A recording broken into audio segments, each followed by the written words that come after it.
காலையிலேருந்து நான் பாத்திரமே கழுவல. எவ்வளோ பாத்திரம் சேர்ந்துருச்சு பாருங்கள். அடுத்துட்டே பார்த்தீங்கன்னா கச்ச கச்ச கச்ச கச்சன்னு கிடக்குது.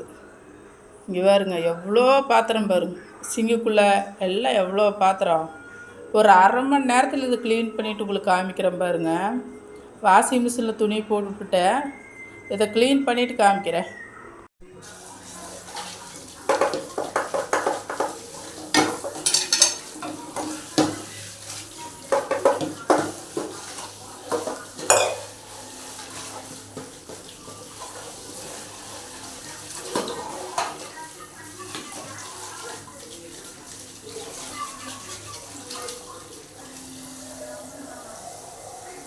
அப்பளையே எங்கள் அடுப்பு திட்டு எப்படி இருந்தது, இப்போ எப்படி இருக்குதுன்னு பாருங்கள்.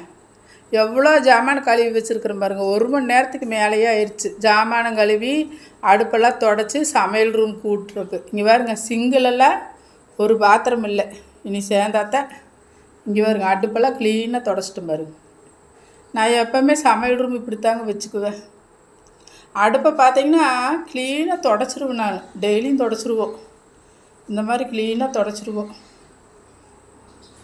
நேற்று பார்த்தீங்கன்னா நைட்டு 2-3 ஜாமான் தான் இருந்தது சிங்கில். காலையில் கழுவில் எவ்வளோ பாத்திரம் சேர்ந்துருச்சு பாருங்க.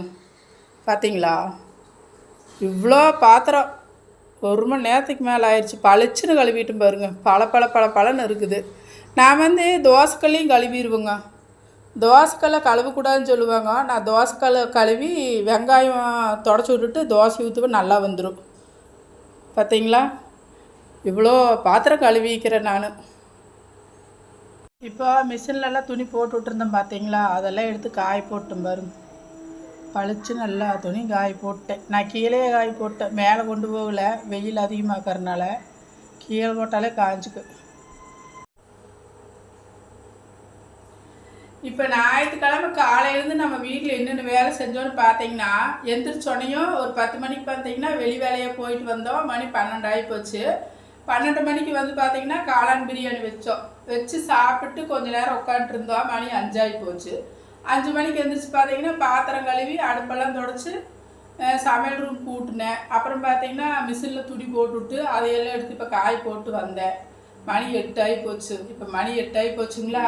இப்போ நைட்டு நம்ம வீட்டில் என்ன சாப்பாடு அப்படின்னு பார்த்தீங்கன்னா, மதியம் செஞ்சதில்ல காளான் பிரியாணி, அதே மிச்சம் இருக்குது. இவ்வளோ இருக்குது பாருங்கள். அப்புறம் நேற்று அடை தோசைக்கு ஆட்டுன்னுல்ல, அந்த மாவு கொஞ்சம் இருக்குது, அது இருக்குது. தோசைக்கு பார்த்தீங்கன்னா தேங்காய் சட்னி செஞ்சுட்டேன். போதும் இன்னைக்கு. இதே வெயில் அதிகமாக இருக்கிறதுக்கு சாப்பிடவே முடிய மாட்டேங்குது சாப்பாடு. இன்றைக்கெல்லாம் இதே போதும். இன்றைக்கி ஞாயிற்றுக்கிழமை பார்த்தீங்கன்னா எங்களுக்கு இப்படி தான் போச்சு. உங்களுக்கெல்லாம் எப்படி போச்சுன்னு தெரியல, நான் சொல்கிறேன், அதனால உங்களுக்கு தெரியுது. இப்படி தான் ஞாயிற்றுக்கிழமை இப்போ வேலையெல்லாம் செஞ்சாச்சு. இன்றைக்கி காலையில் பார்த்தீங்கன்னா எந்திரிச்சு சாப்பாடெல்லாம் செஞ்சுட்டு வேலைக்கு போகணும். நாளைக்கு வேலை இருக்குது, வர சொல்லிக்கிறாங்க எனக்கு.